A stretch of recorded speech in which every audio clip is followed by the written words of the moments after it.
Salam sejahtera, terima kasih karena bersama dengan saya di Nazilin Unity Channel. Paling hangat di media sosial sekarang ialah tentang tindakan Papa Gomo mengaku bukan Papa Gomo. Satu Malaysia sebenarnya kenal siapa Papa Gomo, tapi Wan Azri Wan Ahmad Oderus telah pun menolak bahawa beliau ialah Papa Gomo. Dia tolak, dia menolak dan tidak setuju bahawa dia ialah Papa Gomo. Walaupun kalau ikut sejarah, jom aku nak cerita dengan kamu semua bahawa sebenarnya satu ketika dahulu Wan Azri yang juga dikenali sebagai Papa Gomo pada waktu itu telah pun pernah kalah satu kes dengan Perdana Menteri kita sekarang, yaitu Anwar Ibrahim, Datuk Seri Anwar Ibrahim. Dalam kes tersebut, Wan Azri atau Papa Gomo pada waktu itu dikenali sebagai Papa Gomo didapati oleh mahkamah bersalah. Jadi saudara-saudara sekalian, dengan duluan daripada kes itu, mahkamah telah mengenal pasti bahawa Wan Azri Wan Derus itu ialah Papa Gomo dan sudah pernah disaman hampir 1 juta ringgit, menang pula oleh Datuk Seri Anwar Ibrahim. Waktu itu dia dikenali sebagai Papa Gomo. Selain daripada itu, dalam kes tersebut juga netizen bertanya, Papa Gomo tu ataupun Wan Azri pada waktu itu kalah oleh Anwar Ibrahim itu, dari mana ia dapat duit 1 juta untuk bayar saman kalah kepada Anwar Ibrahim? Sungguh lantang dia berkata-kata sebelum ini, tapi selepas dibawa dalam kes di mahkamah oleh Lim Guan Eng bersama dengan anaknya, dia pula jadi kecut. Entah kenapa tiba-tiba lupa siapa Papa Gomo. Itu yang netizen panas. Dan ada juga yang kata sekarang ini kalau tiada lagi Papa Gomo, Wan Azri Wan Derus itu bukan Papa Gomo, kini mereka menggelar Wan Azri sebagai Papa Kedana, bukan Papa Gomo. Tukarlah nama jadi Papa Kedana, kata mereka. Selain itu, netizen mula membangkitkan isu ini. Kalau begini, nampaknya Papa Gomo, kalau bukan Papa Gomo, atau Wan Azri, kalau bukan Papa Gomo, sudah dapat dihidu bahawa penghujung kepada kes itu mungkin dia akan kalah dalam saman itu. Tapi itu bukan kita punya hak lah. Itu hak kepada hakim. Tapi yang menjadi hak kita ialah pertanyaan. Kalaulah Wan Azri ni kalah dalam saman 3 juta oleh Lim Guan Eng, dari mana dia nak dapat duit bantuan? Kerana kita tahu sekarang ini pembangkang dah tak ada duit. Banyak akaun telah pun dibekukan. Akaun-akaun Parti Bersatu ada yang kena beku. Atok Tun Mahathir pula kini sekarang sedang disiasat SPRM berkait dengan harta mereka. Jadi kalau begitu, dari mana Wan Azri dapat bantuan keuangan kalau dia berjaya disaman 3 juta ringgit oleh Lim Guan Eng? Betullah netizen kata, kalau macam itu, Papa Gomo akan jadi Papa Kedana. Papa Gomo akan jadi Papa Kecut. Papa tak ada telur, kata mereka lagi. Saudara-saudara sekalian, apa yang mengejutkan kita ialah tindakan Wan Azri ataupun tindakan Papa Gomo di dalam kenyataan di laman sosial sebelum ini pada tahun 2020 menyatakan bahawa anak beranak itu, iaitu Lim Guan Eng dan anaknya, iaitu Clin Lim, dikatakan mempunyai uang tunai 2 juta ringgit yang tidak diisytihar dibawa masuk ke Singapura pada tahun 29 Februari tahun 2020. Saudara-saudara sekalian, Azri juga telah membuat penafian bahawa dia adalah blogger. Kata Azri, saya bukan blogger. Adakah kamu Papa Gomo soal peguam Lim Guan Eng? Dia menjawab, saya tidak setuju. Jadi selepas ini, saya rasa-rasa walaupun para pengikut Azri, atau kalau ada nama tiba-tiba Papa Gomo, hati-hati. Itu mungkin bukan Wan Azri, atau itu mungkin bukan Papa Gomo, tapi Papa Kedana, dan juga Papa Muflis dan Papa Kecut, Papa Pengecut. Itulah yang digelar oleh netizen di dalam ruangan komen di banyak media sosial sekarang ini. Kita jumpa lagi, tinggalkan komen Anda. Mungkin Anda ada gelaran untuk Papa Gomo yang baru. Salam sejahtera, terima kasih karena bersama dengan saya di Nazilin Unity Channel. Sekarang kita nak tengok, kita nak dengar pula apa komen daripada Wan Ahmad Faisal, Wan Ahmad Kamal berkait isu kerjasama Kerajaan Kedah di bawah pimpinan PAS dengan kerjasama dengan Boeing SE Asia. Kalau sebelum ini dalam isu MHB, lantangnya Wan Ahmad Faisal, Wan Ahmad Kamal memperjuangkan, kononnya dialah yang terpaling Palestin, terpaling pejuang Palestin. Dialah yang terpaling berjuang, sehingga kan ada netizen yang sanggup sumpah serana kerajaan. Kononnya makan itu, makan ini dan macam-macam lagi. Sampai ada yang sanggup menganggap kerajaan ini kononnya menyokong Zionis dan sebagainya. Ada juga pula yang sanggup menuduh macam-macam lagi tuduhan kepada kerajaan. Di mana suara Wan Ahmad Faisal, Wan Ahmad Kamal kali ini? Ada netizen kata, kali ini PAS jilat ludah sendiri. Mereka kena sendiri. Ini apabila bekerjasama dengan Boeing SE Asia, yang mana mereka Kedah bersetuju membentuk kerjasama strategik dengan Boeing SE Asia. Jom, aku nak cerita dengan kamu semua, apa itu Boeing SE Asia atau SE Asia. Sebenarnya Boeing ini kenapa, siapa, dan adakah Boeing tidak pro-Zionis? Sebenarnya, Boeing di Amerika Syarikat pernah dilapor bertanggung jawab membekalkan hampir 1.000 bom, termasuk bom berdiametik kecil SDM, dan kit Joint Direct Attack Munition atau JDAM kepada Angkatan Pertahanan Israel, IDF. Nah, ini bukan lagi calang-calang. Ini memang satu tindakan yang patut diketahui oleh kerajaan negeri PAS Kedah. Tapi masih pula bekerja sama. Nah, ini yang nak dengar apa pula komen daripada netizen, walaupun bahkan daripada Wan Ahmad Faisal. Dan paling penting kita nak dengar apa pula dalil daripada PAS. Lebay-lebay nanti tak tahulah apa yang mereka akan kata netizen. Sokongan itu menyaksikan kumpulan aktivis di Amerika Syarikat berkaitan dengan sokongan Boeing terhadap pertahanan Israel, menyebabkan aktivis di Amerika Syarikat pada November tahun lalu menghalang setiap pintu masuk ke bangunan 598 di kemudahan Boeing di Missouri kerana dijadikan kilang menghasilkan bom dan peluru untuk genosid di Gaza. Bloomberg pada 10 Oktober tahun lalu pula melaporkan Boeing mempercepatkan penghantaran 1,000 peluru berpandu tepat ke Israel ketika negara haram itu meningkatkan julat serangan ke atas Gaza. Namun, hari ini kerajaan negeri Kedah pula boleh pula membentuk kerjasama strategik dengan Boeing SE Asia yang telah terbukti melalui laporan tersebut adalah penghantar pembekal senjata kepada Israel. Jadi, di mana suara PAS Kedah, di mana suara Wan Ahmad Kamal, Wan Faisal ini?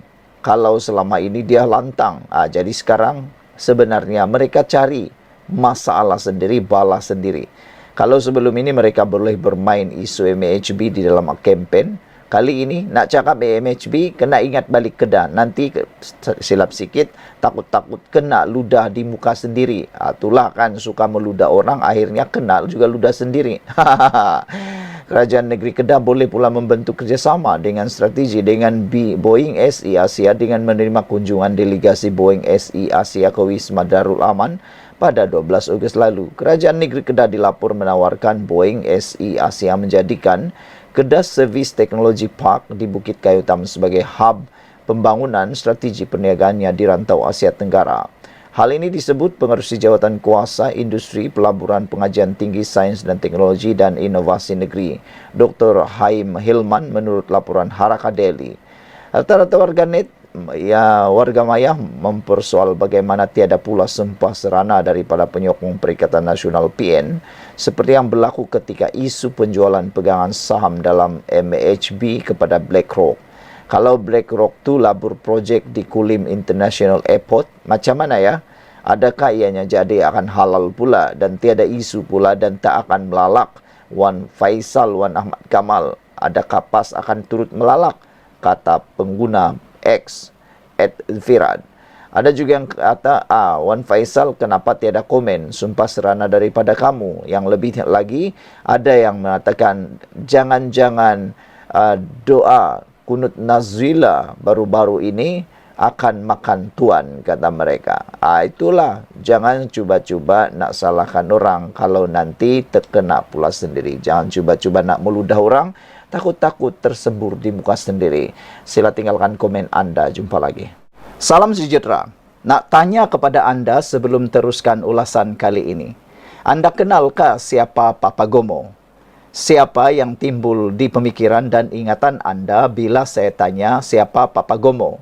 Bagaimana mukanya, bagaimana suaranya, bagaimana bentuk tubuhnya, bagaimana pipinya, mukanya, jambangnya, dan sebagainya. Anda pasti teringat Papagomo itu satu orang saja. Tapi rupa-rupanya, menurut laporan ini, Azri menafikan dia ialah Papagomo. Aduh, satu Malaysia tergelak dengan laporan kali ini. Saya pun tergelak sebab Azri tidak mahu mengaku dia ialah Papagomo. Lucu, memang saya pun agak lucu. Nak ketawa pun boleh, tak ketawa pun boleh. Sebab yang kita tahu Papagomo tu Papagomo lah kan. Tapi Azri tak mengaku dia Papagomo. Tak apalah, kalau dia tak mengaku kita tak paksalah. Mana tahu kan betul-betul ada Papagomo yang lain. Papagomo yang orang pepatah Melayu kata pelanduk 2 serupakah, pelanduk 3 serupakah, pelanduk 5 serupakah, macam itulah kan. Bekas Exco Pemuda UMNO Muhammad Wan Azri Wan Deris hari ini menafikan dia adalah sebagai personality dalam talian kontroversi yang dikenali sebagai Papagomo. Jadi yang selama ini bersiaran di dalam laman-laman sosial, di channel, di mana-mana lah laman sosial yang dikenali sebagai Papagomo tu siapa? Macam serupa pula dengan Wan Azri kan? Tak tahulah. Dia kata dia bukan Papagomo. Jadi maknanya ada orang yang menyerupai Muhammad Wan Azri Wan Deris. Saya tergelak sepanjang waktu buat ulasan kali ini. Sebab saya sangka Papagomo tu ialah Muhammad Wan Azri Wan Deris. Tapi dia kata dia bukan Papagomo. Okeylah, kalau begitu siapa Papagomo? Kita nak tanyalah kepada Muhammad Wan Azri Wan Deris ini. Nak tanyalah siapa itu Papagomo kalau dia bukan Papagomo. Orang yang selalu bersiaran di channel, di media-media sosial yang dikenali sebagai Papagomo tu siapa? Dalam perbicaraan di Mahkamah Tinggi Kuala Lumpur hari ini, aktivis Perikatan Nasional PN itu juga menafikan dia seorang penulis blog politik. Aduh, makin pening kepala saya. Siapalah sebenarnya Papagomo ini kalau Wan Azri ini tak mengaku dia bukan Papagomo? Betul-betullah pepatah Melayu kata, pelanduk 2 serupa. Yang ini bukan lagi pelanduk 2 serupa, tapi pelanduk 5 serupa. Saudara-saudara sekalian, sudahlah Wan Azri tidak mengaku dia Papagomo, dia juga tidak mengaku sebagai penulis blog politik. Jadi kalau begitu, siapa yang tulis? Itu persoalan dia. Azri memberi keterangan tersebut dalam kes saman fitnah yang dikenakan terhadapnya oleh Lim Guan Eng dan anak bekas Menteri Keuangan terbabit klien Lim. Ada orang kata, mereka kata, oh kalau dah mula takut, macam-macam lah timbul. Kalau dah mula disaman, macam-macam lah timbul. Termasuklah tidak mengaku diri sendiri, kata mereka. Pasangan anak beranak itu menyaman Azri berhubung dakwaan di Facebook mengenai wang tunai 2 juta ringgit Malaysia yang tidak diisytiharkan dibawa masuk ke Singapura pada 29 Februari tahun 2020. Azri membuat penafian itu ketika disoal balas oleh Peguam Lim dan Clean, Simon Murali petang tadi. Kata Azri, saya bukan blogger. Adakah kamu Papa Bogomo? Azri jawab, saya tidak setuju. Defendant juga tidak bersetuju dengan cadangan peguam bahawa dia mentadbir akaun Facebook yang membuat dakwaan itu. Sebaliknya, dia mendakwa akaun berkenaan dikendalikan oleh peminatnya. Nah, habislah kali ini. Peminatlah yang akan disiasat. Jadi siapalah peminat yang mentadbir itu? Nanti kena siasat juga tuh. Sebenarnya kalau menipu pun senang saja didetek tuh. Nak mencari siapa orang pentadbirnya itu senang saja. Kalau begitu, siapa pentadbirnya? Kalau disiasat nanti, pasti kedapatan jugalah kalau bukan Wan Azri. Jadi peminat itu pula lah yang akan kena saman. Azri juga menjelaskan bahawa akaun peribadinya menggunakan nama sebenar sepenuhnya dan menjadi tempat dia berkongsi video secara langsung setiap hari. Jadi siapa, di mana channel itu, di mana dia punya akaun peribadi itu. Kita nak tahulah kan, bagaimanapun akaun Facebook saya telah ditutup oleh SKMM tahun lepas, kata Wan Azri. Kita tak nak cakap lagi dia Papa Gomo sebab dia bukan Papa Gomo. Dia tak mengaku Papa Gomo. Jadi kita mula panggil dia Azri sajalah kan. Lim dan Clean berhujah bahawa Azri adalah pentadbir akaun Facebook Papa Azri yang membawa dakwaan hantaran berunsur fitnah pada 14 Mac 2020. Bagaimanapun dalam pembelaannya, Azri menafikan sebagai pentadbir akaun tersebut dan mendakwa saman sivil berkenaan adalah suatu penganiayaan politik. Sementara itu, semasa prosiding di hadapan Pesuruhjaya Kehakiman Edio, Azri menafikan pernah memfitnah Lim dan Clean sambil menegaskan tiada sebarang video atau audio wujud untuk membuktikannya. Yang ini pun senang saja nak mencari video itu kalau ada. Kalau audio ada pun senang saya cari. Mudah sangat cari. Tapi kalau memang tiada, tiadalah. Tapi kalau ada, memang sangat mudah. Sebenarnya kalaulah Azri ini menipu, dia sebenarnya memerangkap diri sendiri. Sebab kalau peguam ini, pasukan peguam yang mewakili Lim Guan Eng berjaya membuktikan saja dia Papa Gomo atau mendapat rakaman audio atau mendapat rakaman video itu, dengan mudahnya saja dia akan terkena ataupun makan diri sendiri. Perbicaraan disambung semula pada 11 Disember. Clean mengemukakan saman selepas muncul dakwaan. Dia ditangkap di lapangan terbang Changi ketika cuba memasuki Singapura dengan wang tunai 2 juta ringgit yang tidak diisytiharkan. Lim menuntut ganti rugi sebanyak 3 juta ringgit Malaysia berhubung dakwaan dia terbang ke Republik Terbabit, kononnya untuk menyelamatkan Clean pada hari tersebut.